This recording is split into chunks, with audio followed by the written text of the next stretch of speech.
You found it. Your home for the best content on your favorite team, the Fighting Tigers of LSU. Do us a favor. Subscribe to the channel. Leave your comments below. Be sure to smash that like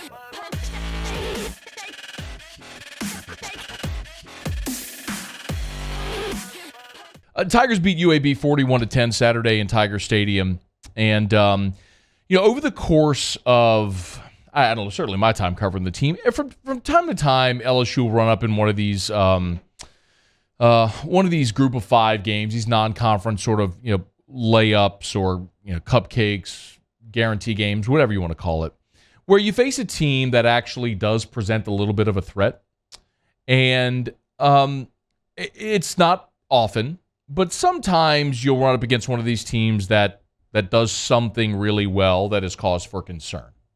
I remember in 2015, LSU played Western Kentucky, and their quarterback that year was Brandon Doty, and Doty threw 48 touchdowns that year. 48. I mean, that's bumping up on the season Burrow had in 2019. And obviously Burrow had 15 games to do it.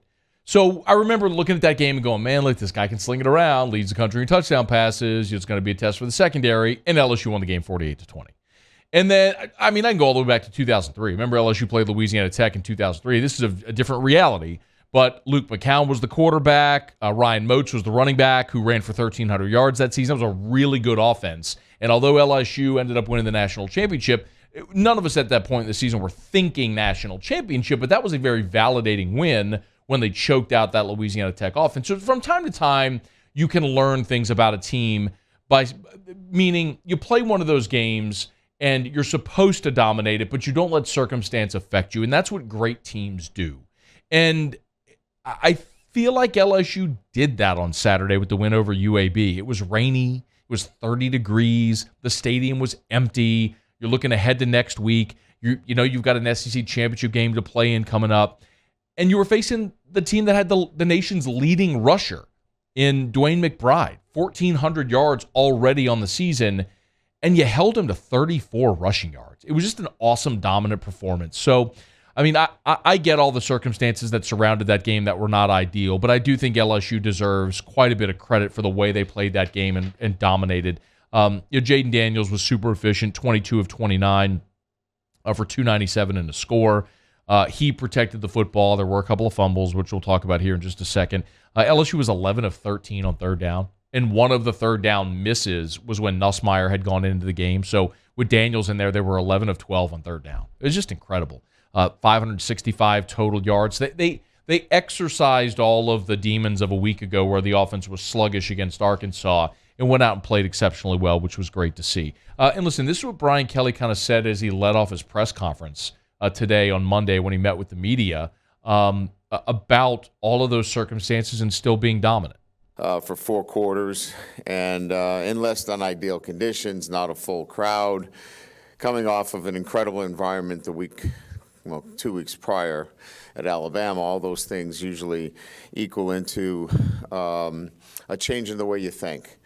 But their consistent application of our process has allowed them to play each game with a faceless opponent and go out and do their job the right way, and was really proud of them. Faceless opponent. That's something you hear coaches preach, but LSU's actually been able to do, where one game doesn't get bigger or less than the next because of who the opponent is. You go play your game, and that's what you try to cultivate and create as a championship team and program. Couple of observations from the game itself. Considering how bad the offense was against Arkansas, to go out and score on your first possession was significant. Look, they got no Kayshon Boutte. You got Malik Neighbors involved. The first 2 plays of the game, you went to Neighbors. The second play was a 47-yard completion down the right sideline, which kind of set the tone. They responded to adversity. Ensuing kickoff, you allow a 66-yard return. 3 plays later, UAB's in the end zone. You're in a tie game, and you could think, oh, man, it's going to be one of those days where the group of 5 is playing their Super Bowl and you're sluggish, and LSU just didn't allow it to happen. They responded immediately, got a lead, never relinquished it. After UAB put 10 points on the board in their first 2 drives, they literally didn't score again. And you credit UAB. Look, they knew everyone knew they were going to try to come out to stop McBride, so UAB came out throwing. They had some success early as soon as LSU adjusted, and it was lights out. So great performance, a dominating performance by LSU. I thought the running back rotation is something that's going to get a lot of conversation, and justifiably so. There was no Josh Williams, as we learned he's dealing with a knee sprain, and Armani Goodwin's done for the year. So you are dangerously thin at running back right now, where on Saturday the only scholarship running backs you had were John Emery and Noah Cain. And Emery fumbled a couple of times in the ball game, as we saw, and Noah Cain made the most of his opportunity. Now, Jaden Daniels led the team with 12 carries for 111 yards and a touchdown, but Noah Cain had by far his most productive game of the season, where he ran 13 times for 76 yards, averaged nearly 6 yards a carry, and was very north and south.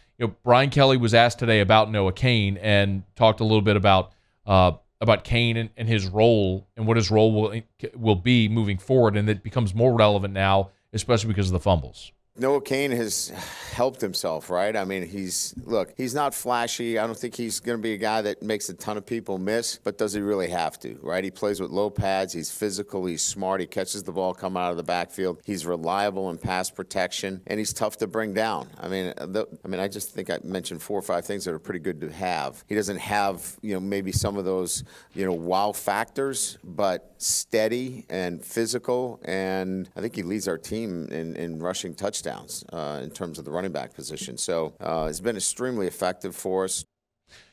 A lot of people have listen. My guess is if Josh Williams needed to play on Saturday, he would have. You didn't need him to, so you had the luxury of sitting him. A big question is going to be: does Cain now take Emery's reps, considering John Emery fumbled twice?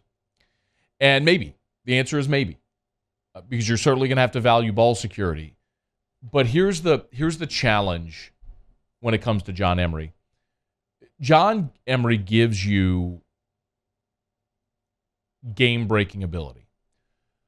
There's no back on LSU's team that scores on the 30-yarder against Bama that Emery did on the swing pass, except John Emery, because he's that physically gifted. So you have to balance the explosive playmaking potential that John Emery has, but also the fact that he struggled to hang on to the ball, which has been his MO since he's been on campus. Early in his career, it was his inability to catch the ball out of the backfield that really hurt him. And hanging on to the ball has been a problem. So I still maintain you got to have John Emery because you need the skill set. It's like a game-breaking wide receiver that can blow the top off the defense, but maybe doesn't catch everything you throw to him. You still need to be able to stretch a defense. With John Emery, he puts pressure on a defense because of his physical ability. You're going to have to find a way to do that. The thing you can coach is ball security. And I get it. At this point in his career, it's fair to say, like, he struggled to protect the ball. But you can't coach his physical ability.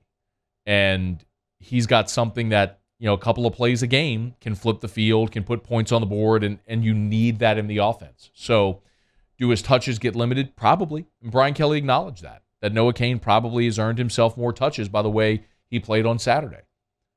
But you can't just punt John Emery. He's too good of an athlete, too dynamic of a player with game-breaking ability on an offense that doesn't really have that at the running back spot except for John Emery. So you got to find a way that, the onus on Frank Wilson at this point is find a way to coach ball security into that guy because you need him. We did see Garrett Dellinger back for the first time since his knee injury. It was nice to see him get involved. Marlon Martinez got the start at center. I'll tell you, I think that was significant as well. The fact that Marlon Martinez got the start at center. They gave Charles Turner the day off. And earlier in the year, we legit didn't know who would be the backup center. Remember, Garrett Dellinger started the first game at center, and you knew Charles Turner was next. But when Turner became the starter, we didn't know if Dellinger was the backup. Well, now we know it's Marlon Martinez. And in a game where it was less than ideal conditions, Marlon Martinez played pretty well, all things considering. You had maybe a low snap here, but it was by and large, it was indiscernible the fact that you had a change at that position. So that was very good to see. Malik Neighbors had a great day. I mentioned the special teams, the 66-yard return you allowed. You had a penalty on a punt return. Look, rinse, repeat. We know LSU has struggled at special teams all year, and I don't know that at this point in the season you can expect that to change. But on a day where you needed to go out and just take care of business, stay healthy, get the win, and get on to next week, LSU did just that. Now you turn the page to Texas A&M, a chance to get to 10-2 in the regular season and keep all of your playoff aspirations alive as you head to the SEC championship. So Tigers win 41-10 over UAB, get a chance to rest a lot of guys, and now it's on to the Aggies. Hey, thanks so much for watching.